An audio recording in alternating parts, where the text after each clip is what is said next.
The Prophet and the Server Bill. On Truth, Survival, Artificial Intelligence, and the Humiliating Economics of Being Ignored, by Elias Winter. July 29th, 2026. Read by an automated voice. 1.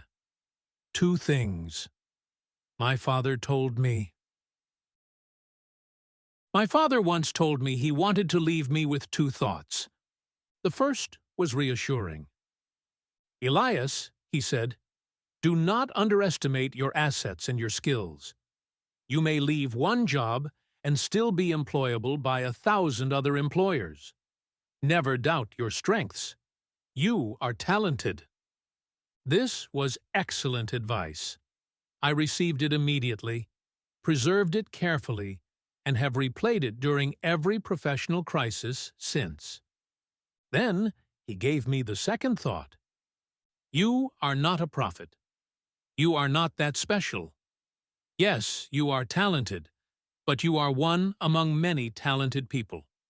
Do not imagine you are a genius who has come to save everything. I found this part less useful.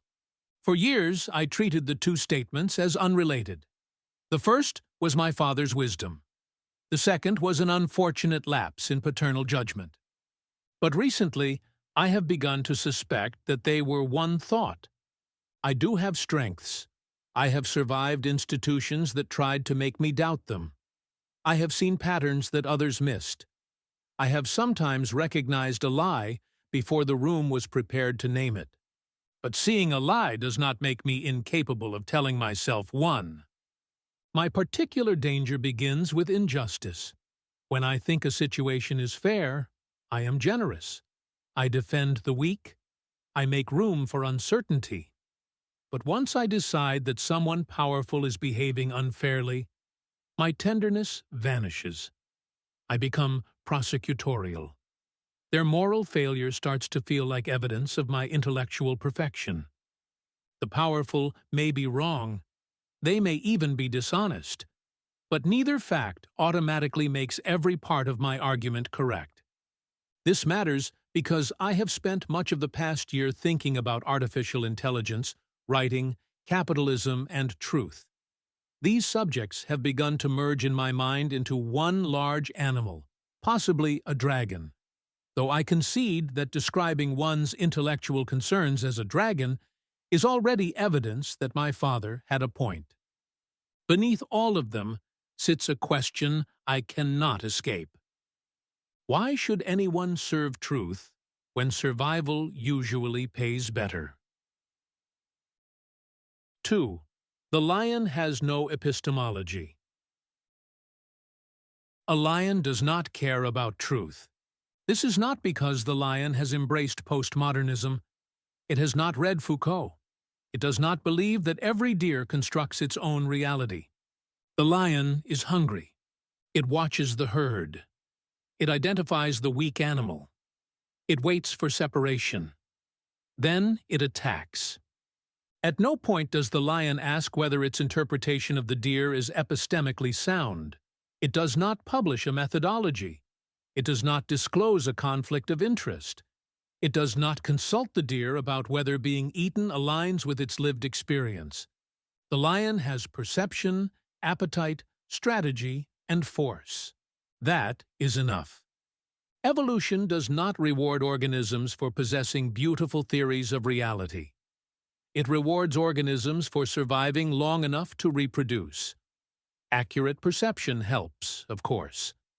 The lion must correctly identify which moving object is edible and which is another lion. But accuracy is subordinate to survival. Truth is useful only when it serves life.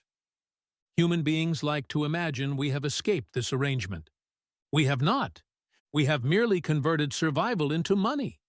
Money is stored food, stored shelter, stored medical care, stored mobility, stored deference, and stored time.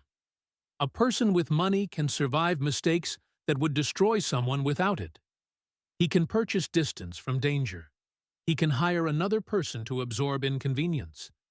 Status and money are therefore closely related.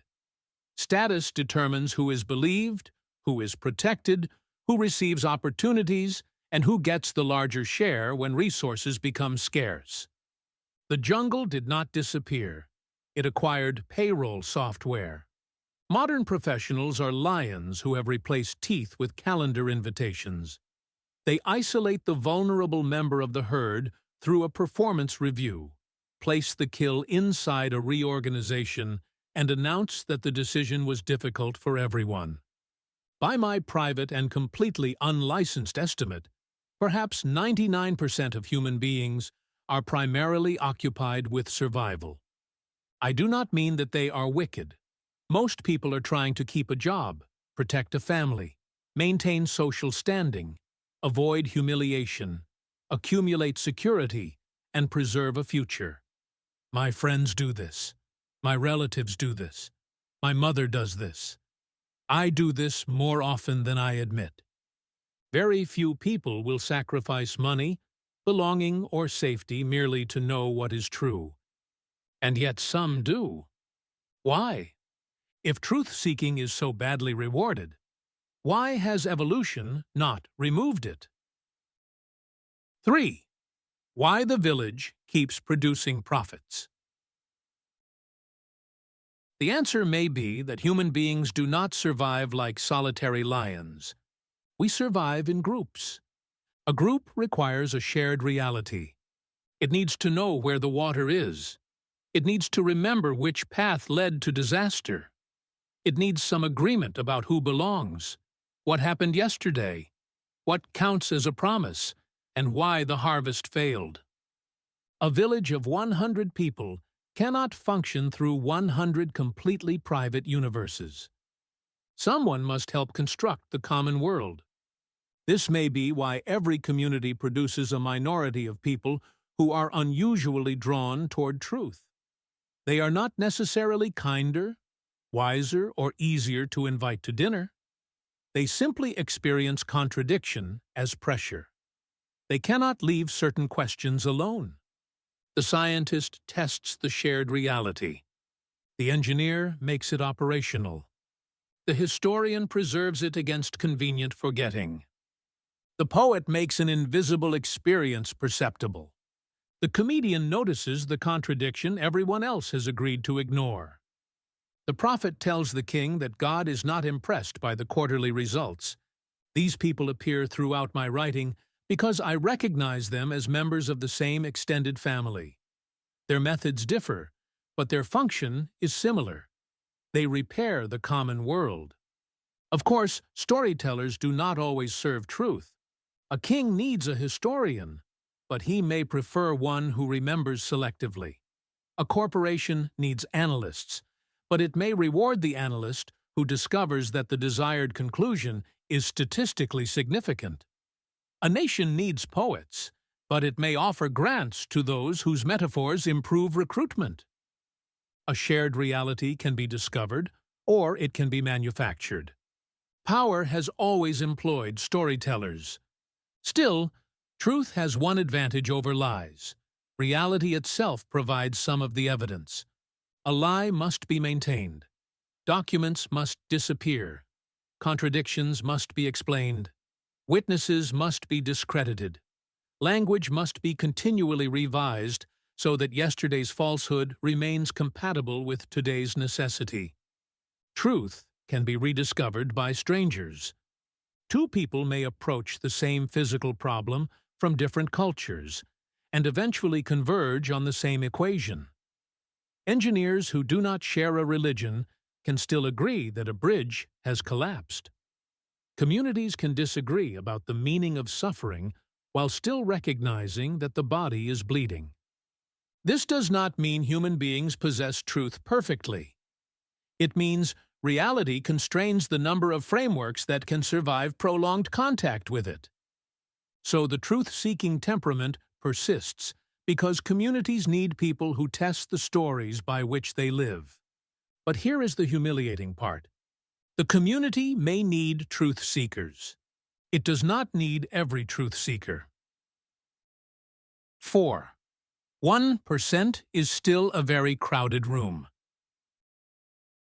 Suppose my estimate is correct. Suppose 1% of human beings are unusually driven by truth. 1% sounds lonely until one remembers how many human beings there are. 1% of 8 billion is 80 million. That is not a remnant. That is a nation. The lonely prophet eventually discovers that the wilderness has a conference center. Every ballroom is occupied by another lonely prophet, giving a keynote called "Why No One Else Can See What Is Happening." There are millions of people who believe themselves unusually alert to falsehood. Some are correct. Some are mad. Many are both before lunch. I am not the only person who dislikes corruption, sees through institutional language, or feels compelled to write what others avoid. I am one participant in a large, quarrelsome, and mostly obscure class of people who believe the common world has become dishonest. This does not mean my work is worthless. It means my work is not guaranteed significance merely because I suffered while producing it. My father's second thought returns here. You are talented. You are not singular. The statement feels cruel only if talent has been secretly converted into a claim of historical necessity. 5. The newsletter bazaar. Consider Substack. From a distance, it presents itself as a republic of writers and readers. Up close, it resembles a bazaar. Every writer has a stall.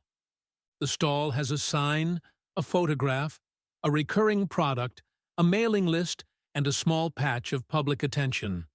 Some sell political outrage. Some sell spiritual calm. Some sell financial certainty. Some sell the experience of watching a highly educated person become alarmed 3 times a week. Everyone says he has come to the bazaar to defend civilization. Nearly everyone is checking how many people stopped at his stall. Attention is the raw material. Status attracts attention. Attention becomes subscriptions, influence, employment, invitations, leverage, or money. The writer may think he is participating in the history of literature. The platform sees an open rate. This does not make the platform evil. It makes it a business. A business must survive. It must pay engineers, rent servers, process payments, and persuade investors that the whole enterprise will one day become larger than the current spreadsheet suggests. Its governing purpose cannot be truth in the philosophical sense. Truth may flourish on the platform. Lies may also flourish. The platform's immediate question is whether either one retains users. The same is true of most writers. They may care about truth, but they also care about recognition. They want to be read. They want to be praised. They want proof that their inner life has entered the public world. Some want money. Some want status. Some want money while describing their desire as community. This is where artificial intelligence enters the bazaar. It does not arrive merely as a new writing tool. It arrives as a threat to the existing distribution of status. 6. When fluency became cheap. For a long time, fluent prose was an asset. It required education, practice, confidence, time, and access to the right books. A person who could produce a clean paragraph appeared to possess something scarce. Then, artificial intelligence made fluency cheap. The machine could produce a competent email, an elegant introduction, a structured argument, and a melancholy paragraph about rain before the human user had finished deciding whether he was actually sad. This did not merely threaten writers' labor. It threatened their rank. If everyone can produce polished prose, Polish no longer proves what it once proved. A visible marker of distinction has been devalued. The response has been fascinating. Some people use AI to climb the status hierarchy. They produce more, publish faster, sound more informed, and acquire a synthetic command of subjects they discovered that morning. Others establish new signals of authenticity. They abandon capital letters. They preserve spelling mistakes. They write in fragments. They announce that a post was typed quickly on my phone, as though haste were now a sacrament. They photograph notebooks. They leave the literary equivalent of fingerprints at the scene. This does not mean every informal writer is performing anti-AI authenticity. Sometimes a young woman writes without capital letters because she likes how it looks. But once polish becomes cheap, roughness can become a luxury signal. Imperfection says, "A human suffered here." The argument about AI is therefore rarely only about truth. It is also about power. One camp sees AI as an instrument of corporations, billionaires, governments, intelligence services, and content farms. They see labor being replaced, public opinion being manufactured, and synthetic crowds being summoned to create the appearance of consensus. They are not imagining this danger. The powerful will use AI to lower costs, monitor populations, automate persuasion, and produce oceans of language whose purpose is not communication, but environmental saturation. The other camp responds that ordinary people must possess these tools too. If corporations can use AI to analyze markets, individuals must be able to analyze corporations. If governments can automate propaganda, citizens must be able to investigate it. If wealthy institutions can multiply their productive capacity, refusing ordinary people access does not protect democracy. It protects hierarchy. One side fears democratizing the weapon. The other fears monopolizing it. Both are arguments about who gets to wield power. Meanwhile, the small writers at the bazaar are often attacking the stall next door. The owner of a neighborhood steakhouse does not spend the evening worrying about the private equity firm purchasing the whole block. He watches the steakhouse across the street and becomes convinced that its breadbasket is the principal threat to civilization. So the writer with 1,200 subscribers denounces the writer with 1,300 subscribers for using Claude. The writer using Claude denounces the purist for manufacturing authenticity. The purist denounces the platform. The platform publishes a trust and safety document. The billionaire acquires another data center.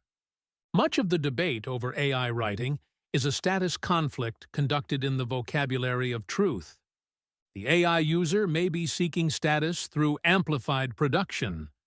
The AI opponent may be seeking status through certified purity. Both may be sincere. Sincerity does not abolish incentives.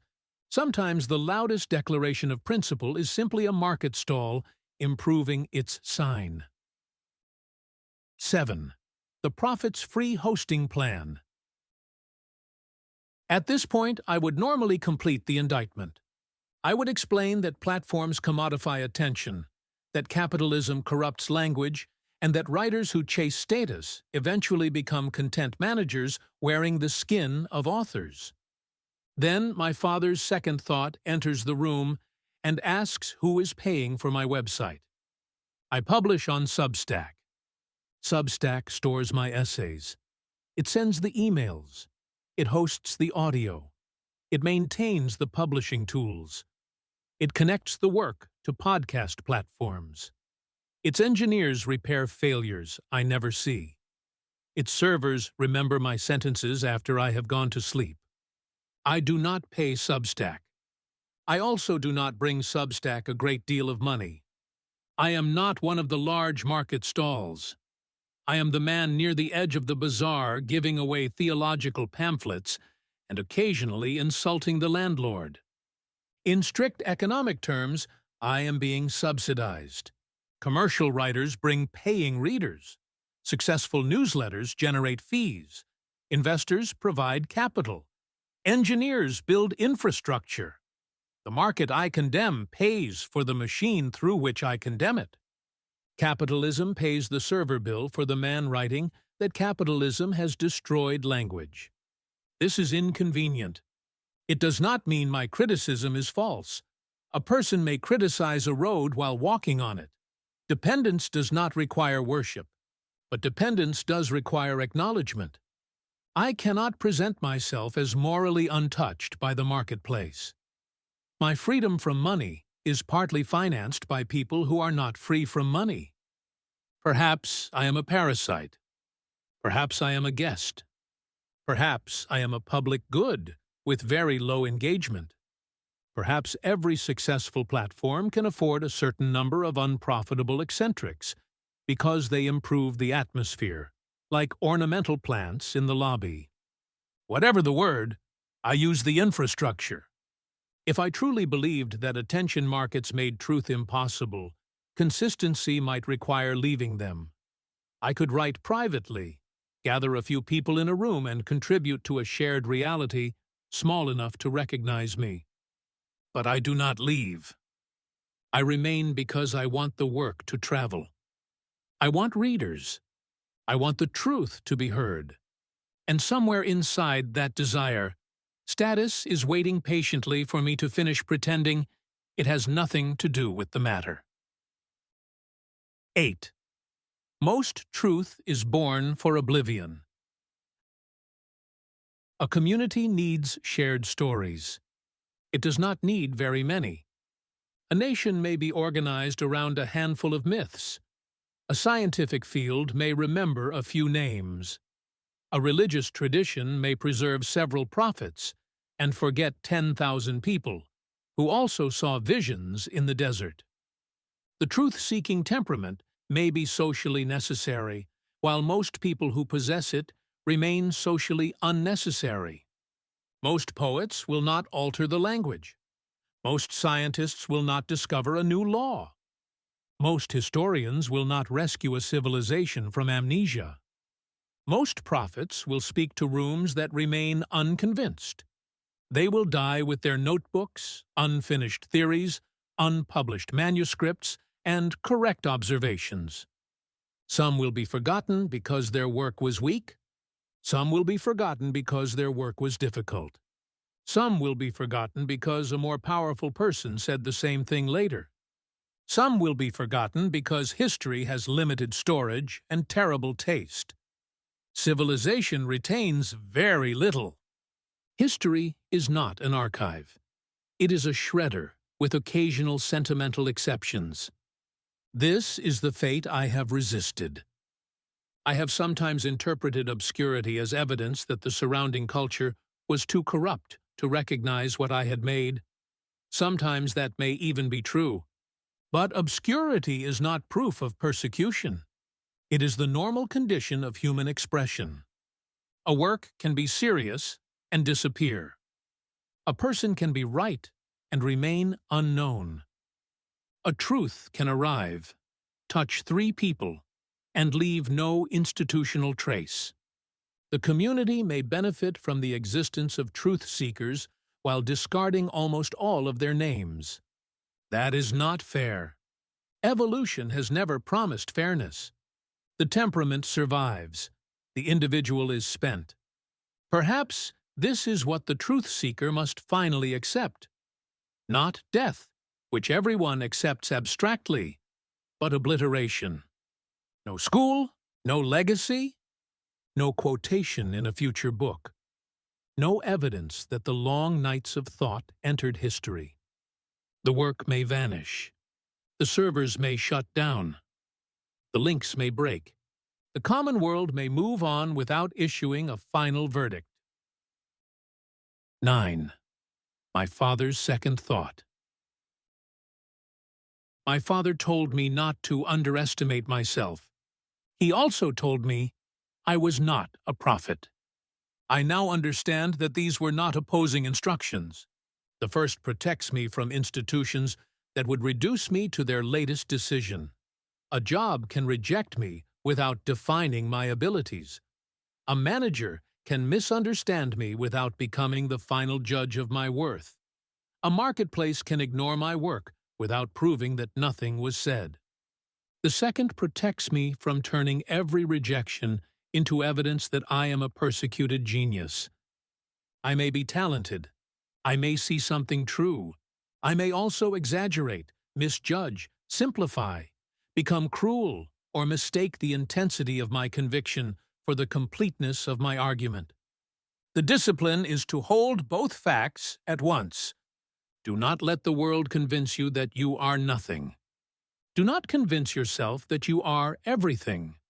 And write without assuming that history owes you preservation. If I need recognition, legacy, and eventual vindication before I can serve truth, then truth has become another strategy for acquiring status.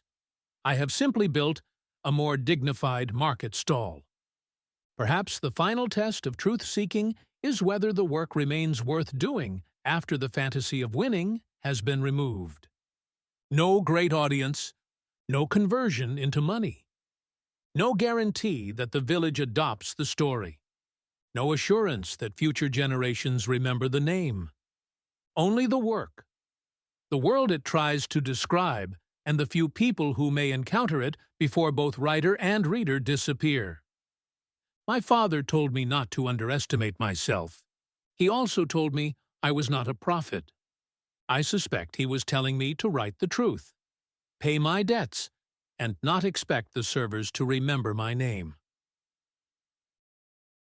Elias Winter, author of Language Matters, a space for reflection on language, power, and decline.